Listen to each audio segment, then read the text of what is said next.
Hey everyone, welcome back to another YouTube Live. It's a Wimbledon preview for the start of round two. Sorry for the late video. Overslept a little bit, but got saved by the rain, so I got some few minutes to get my picks out before the matches start. So just wanted to go through everything. I posted on X what my plays are. I just wanted to discuss some logic. We're going to do some more of these. We got quite a few views for the first one, and I think it's an easier way for me to get my logic out in the morning than typing out paragraphs for each match. So we're going to be continuing these. I might do a few. Brad might do a few. We're also going to add another collab page with one of our friends, Luke, who joined us for the preview pod. It's inspired by what John, Dave Berger, and Steve Ace Previews are doing. I think they're doing a great job with their collab.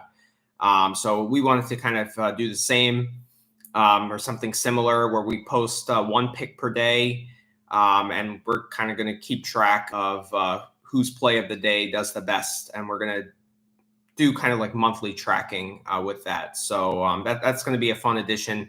Each person is going to post their favorite play with their logic, price they got, the time that they got it, just to kind of track CLV. And I think it's going to be a fun competition between the three of us, but also something good for the viewers as well. So without further ado, I'm going to get into the Wimbledon picks. First one is Alcaraz under 18.5 games versus Tarbet at plus 105. I got that on Bet Whale this morning. Alcaraz, I don't think he's won a match in under 18.5 in his two title runs. He went to a 7-5 or 7-6 set against Jeremy Chardy in 23. He's played some low-ranked opposition and still got pushed. He struggles to win by margin. That being said, I mean, Tarbet is over 700 in the world. And I think that the fact that Alcaraz struggles to win by margin is being baked into this line. It's just the talent gap is so massive here, and I'm getting plus money on it. So for me, that's going to be a play. I just think Alcaraz hasn't played someone of this ranking per se. And I think Tarbet is just happy to be there. He's just going to be overawed by the experience. I think I just can't see, even if Alcaraz dips a little bit, I still think he can find a break in each set. So next match I wanted to talk about is Brooksby money line, Brooksby against Fonseca. So I'm on the money line and the over combo here. I prefer the money line, to be honest. I just think this is a very, very fascinating matchup. It's between a guy that has talent in abundance, but kind of lacks some nuance to his game. He's kind of he's young, he's inexperienced. He has so much power at his disposal, so he doesn't really know how to utilize nuance like slice and I think he lacks a bit of craftiness as well. Meanwhile, Brooksby's the total opposite. He has like very, very limited talent, but he has all those nuances that can make you a tricky player to play. And I just think this is the type of match that Fonseca can have trouble with. Brooksby is going to give him a lot of spins. He's going to get a lot of balls back. He's shown that he can play well on the grass. He gets aided by that low bounce and the quicker surface, gets some extra like kind of penetration off the court.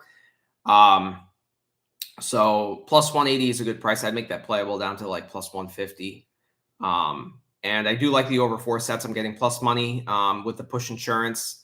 So I'll be on that. I mean, Brooksby has shown that like people can't adjust to his crafty game, and he brushed aside Greeksport in the last round 3-0. So we'll see. But I'm gonna play the dog over combo there. Kachanov versus Mochizuki. I'm on the 3-1 here at a better plus money price at plus 230. Kachanov rarely wins matches in straight sets at slams. I just think he as I said before in multiple pods, he's quite one-dimensional. and he lacks that nuance. So if he's struggling with that game, it's very hard for him to win comfortably. All three matches besides the one versus Vukic, against Offner, that went 5, and against Tommy Paul, that went 5 at Roland Garros. Australian Open, he went 4 against Diallo. He did lose in straights against Mickelson. Last year at the US Open, everyone knows that match against Evans, over 5 hours. And that was a struggling Evans at that time. Going further down the list, I mean, he did have some straight set matches. I just think, like, even, I just don't like. I think that a dip in play is likely with Kachanov, just because he just does the same thing over and over again. And I'd rather get the better price at plus 230 than betting like Kachanov to win in straight sets or laying the games. So that's my play there. I also love the Kachanov futures at plus 550 to win the third quarter. That quarter has really been blown up with the losses of Zverev and he's in Zverev's section, so especially Zverev. I'm just going to go to that quarter right now on the computer. But he's the only seed in his little section.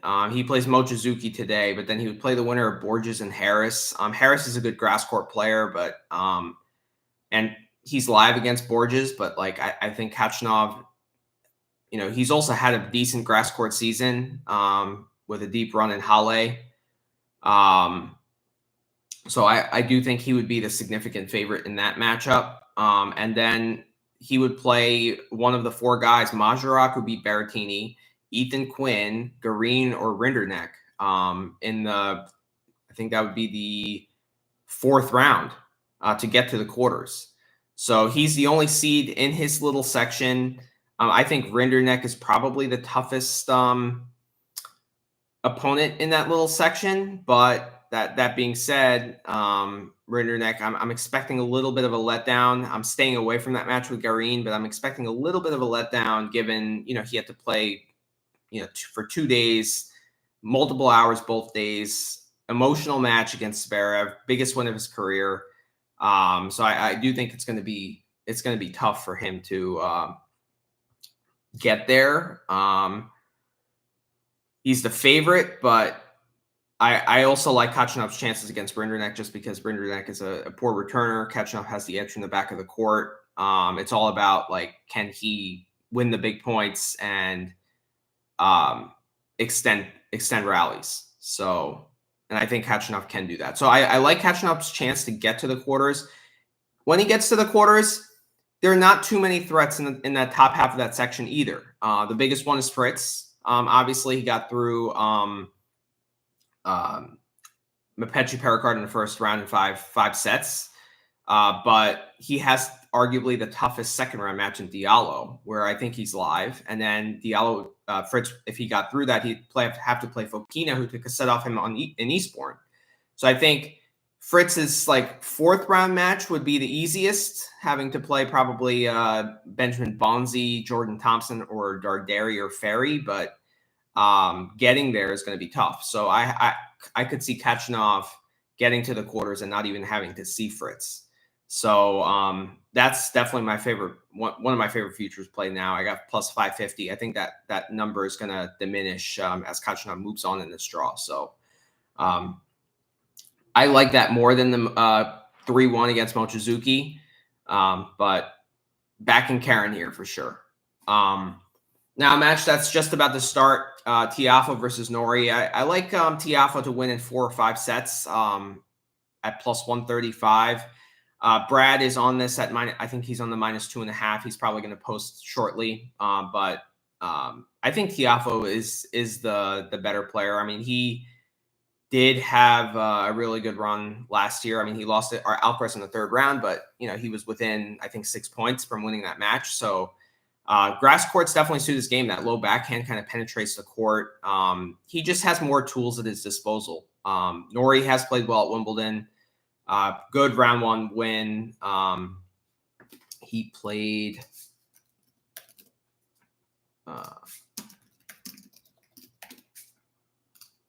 Cam Norrie, Bautista Agut. He beat him in 4 sets, 7-6 in the fourth. So tough customer. I think Tiafoe just has a little bit more on serve, a little bit more off the ground, a little more variety. He's just a slightly better player. So I do think Norrie wins a set. He's a good competitor.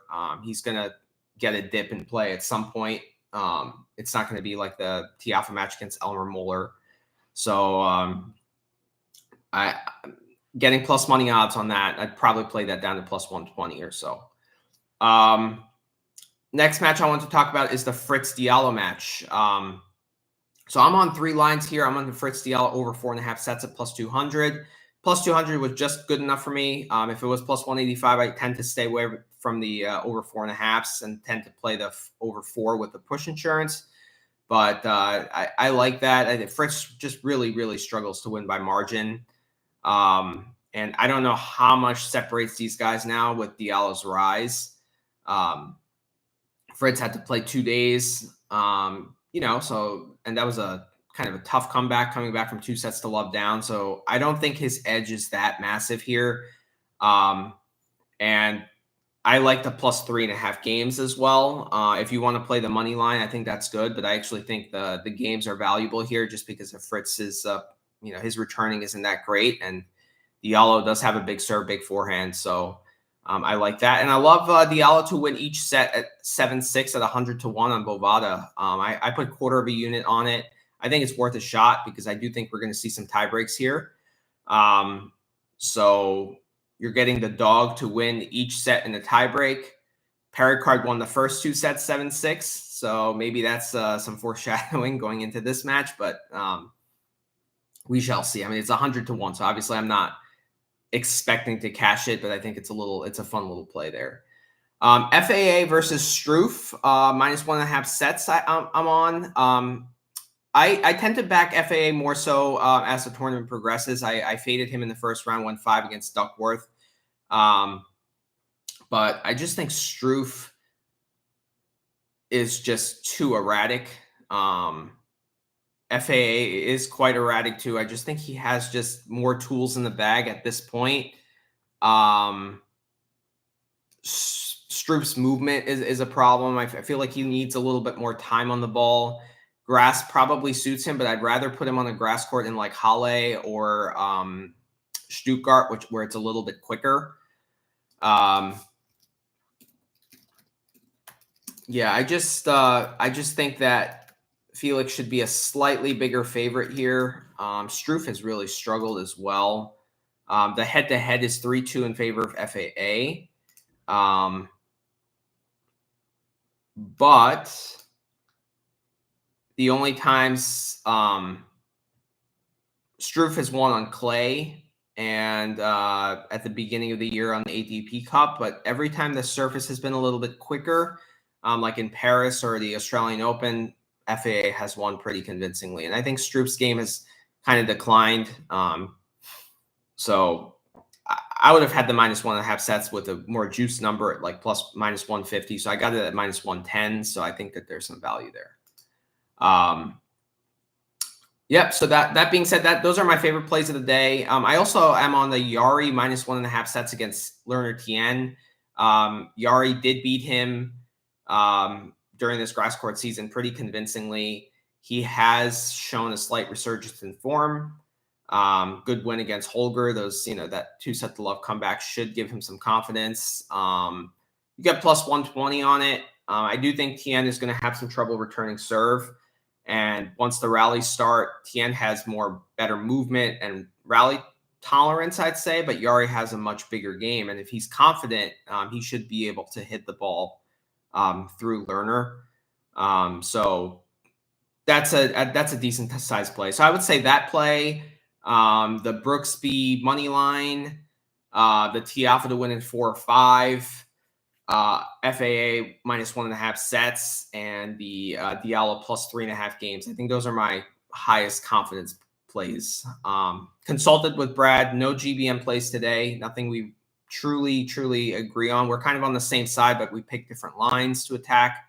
I'm sure he's going to be posting pretty soon. But exciting times as round 2 gets underway at SW19 and at Wimbledon. So all the best, everyone. Thanks again. Let us know feedback if you prefer the write-ups, if you prefer these YouTube live sessions. Looking forward to launch our new collab page with Luke. So big things ahead for the GBM podcast. So thanks again. Have a good one.